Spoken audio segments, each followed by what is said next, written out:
Very good answer. Oh, now welcome Peter Morrison, please, and Jeremy Stevens on behalf of Hospitality New Zealand. Yeah, just before you start the 10 minutes, can I just take this opportunity to thank you for putting up with me for 19 years as the president of the branch. All right then. When I started, I had hair that colour, but after coming to 19 years of meetings of the council, it's a bit different. But this is Jeremy Stevens, and he is the owner of a number of premises that some of you people will know in the city, and he's taken over, so over to Jeremy. And just before you start, Peter, you're not going to sing today, are you? No. No, that's fine. All right, carry on. Okay, thank you, councillors, for allowing me to speak on this topic. Hospitality NZ believes a costly LAP for Christchurch is not required. Alcohol laws in New Zealand aim to reduce the harm caused by the excessive or inappropriate consumption of alcohol. We believe that well-run, unlicensed environments are the safest place for people to consume alcohol in the country. Hospitality New Zealand is committed to delivering training and skill development across the industry to further enhance host responsibility in this sector.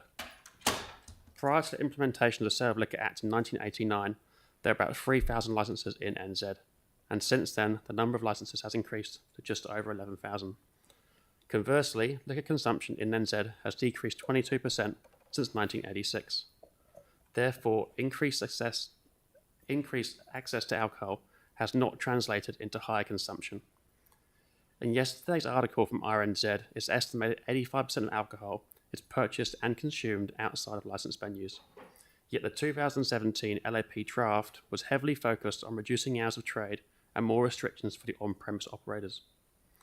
We believe a holistic approach needs to be taken to support safer drinking in New Zealand. Councils have many options available to address harm whilst maintaining the community and economic benefit of hospitality. An LAP is only focused on minimising alcohol harm. It does not focus on the positive benefits of a vibrant late-night economy, such as the contribution towards GDP, employment, and the value and quality of life for residents and visitors. An LAP should only be one part of Council's plan to address alcohol harm. What other work has been done by Council? Does the Council have a general alcohol strategy or an action plan? What happened to local accords? This should be a starting point for any efforts to reduce alcohol-related harm, and an LAP discussion should follow if needed at all. Christchurch is less than 2 years away from having a brand new stadium, which will bring domestic and international guests to our wonderful city. The risks of implementing LAP are real, and negative effects could have severe impact. One-way door policies won't change the alcohol-related harm statistics.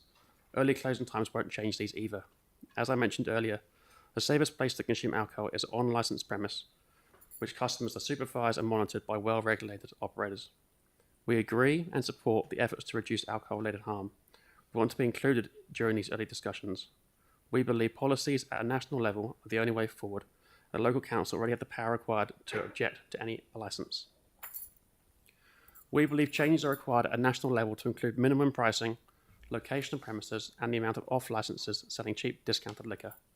In 2012, we said council should put a moratorium on off-licences as evident access to cheap liquor that is consumed outside licensed venues is where alcohol-related harm stems from. As my predecessor advised you earlier this year, and for the same reason I've just mentioned, don't waste money on an LAP. Thank you for your time. Thank you. Is that the end of your deputation? Yes. Well, we've got time for questions, and I've got Councillor Templeton. Thank you, and just start by saying thanks for your service, Pete. Thank you. It's been a pleasure seeing you at the front for many years, and wish you best with your I guess, retirement. No, it's not retirement, but... Not quite. Anyway, so my question is, there's a difference. The previous deputation as well talked about the problems with the independent off licences. And if that was something that we were looking to address, we would need an LAP to do so. So there's a tension there between needing an LAP to be able to address the off licences, but not doing it in a way that is detrimental to the life and vibrancy of the city, the safer environments that an on-licence gives, I guess. So when you've said you don't need an LAP at all, what would we do about the harm being caused by people restocking late in the night when they're already quite drunk, those kind of things from the off licences? In previous times, I don't know the sale of liquor back to front like Amy does, but in previous times you've put a moratorium on gaming machines in the city, and that wasn't under the Sale of Liquor Act. But it is it's in a licensed premises, so I don't know if you could use that same situation. Yeah, there was Gambling Act provisions that were used for that. But then, but otherwise, I don't know why you can't. If you're going to have an LAP, and we would, if we were going to have an LAP, we want to be involved in it. Yeah. And if it's worded strongly that it's what you're doing is to regulate off-premise liquor, Yeah. we would be very happy with that. Yeah. So I know you'll have lots of trouble from supermarket chains, main two supermarket chains. They did it in 2012. Yeah. They had King's Council or Queen's Council in those days. Yeah. So the statistics that were given on the drop in consumption over a period of time, but have you seen the statistics that look at the increase in alcohol-related harm over the same period, even though overall consumption may have dropped? Yeah, I have, and the Commissioner Costa brought that out this morning as well. But it's I think it's mainly related to, probably 100% related to off-premise consumption. Yeah. And that is not a matter for that's a matter for national government. So if we were looking at an LAP that had lots of stakeholder engagement, and if that led to more regulation of off licenses rather than on licenses, that would probably be good for business for you guys? Yes, it would. I mean, in 2012, the off licenses, apart from supermarkets, offered to close at 9 p.m. at night. Yeah. And that is so people, if they're leaving a bar and still want to buy more liquor, they wouldn't be able to. Yeah. But they could do that earlier in the day before they went out. But it's an impulse thing. Yeah. Been drinking. Yeah. Thank you. Okay, thanks. So, Councillor Moore? Thank you. It's ultimately up to council what kind of LAP it sets. So it could, in theory or hypothetically, it could loosen on licence restrictions. So if there was a mechanism to potentially end up doing that and shifting consumption from out of on licences into on licences, wouldn't that be worth exploring? It would be worth exploring, yes. I think we want to make sure that, like the 2007 LAP draft, heavily focused on reducing our hours. That doesn't happen again. Yeah. There's a fear of opening that can of worms of understood, yeah. how we go through this.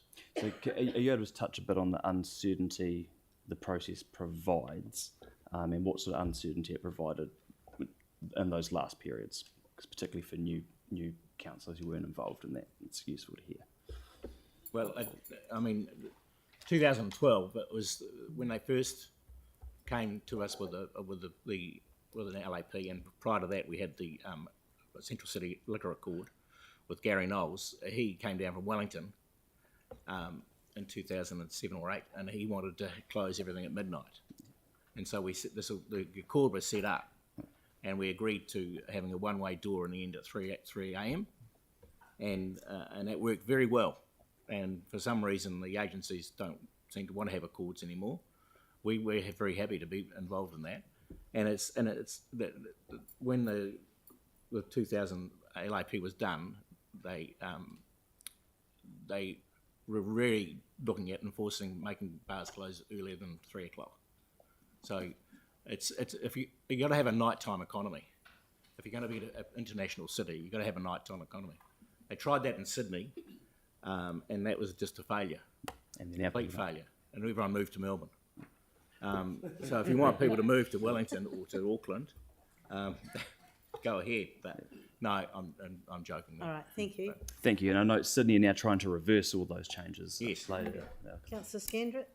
Yeah, thank you. If we looked at an LAP, but if we had a working party involving yourselves and others and really nutted it out and focused on the independent off licences, because we've got some problem areas and they're not actually on licence bar. We're trying to sort that out. But if we worked together to get to where this community and the city needs, that would be a good way forward, would that not? Would everyone be on board with that, do you think? Obviously not the independent off licence, but... Yes, I agree. Okay, so that's, yeah. Thank you. Thank you. Councillor McDonald? Hey, thanks for coming in, guys, and Amy as well. In terms of that, what I'm just trying to understand is, I get with people have teased out whether engagement will help, but can we just get to the sort of number of it? Is your preference to not proceed today with an LAP, or is it to work collaboratively to get to something? Like, what is, you guys represent a lot of people in town, you know this stuff far better than us. What I've kind of heard is that we already have a lot of rules in place. Do you want to work constructively, or is it actually you don't want us to proceed today? Number one preference is that you don't proceed on a LAP. Yeah. But if you do, we want to be involved right from the go. Yeah.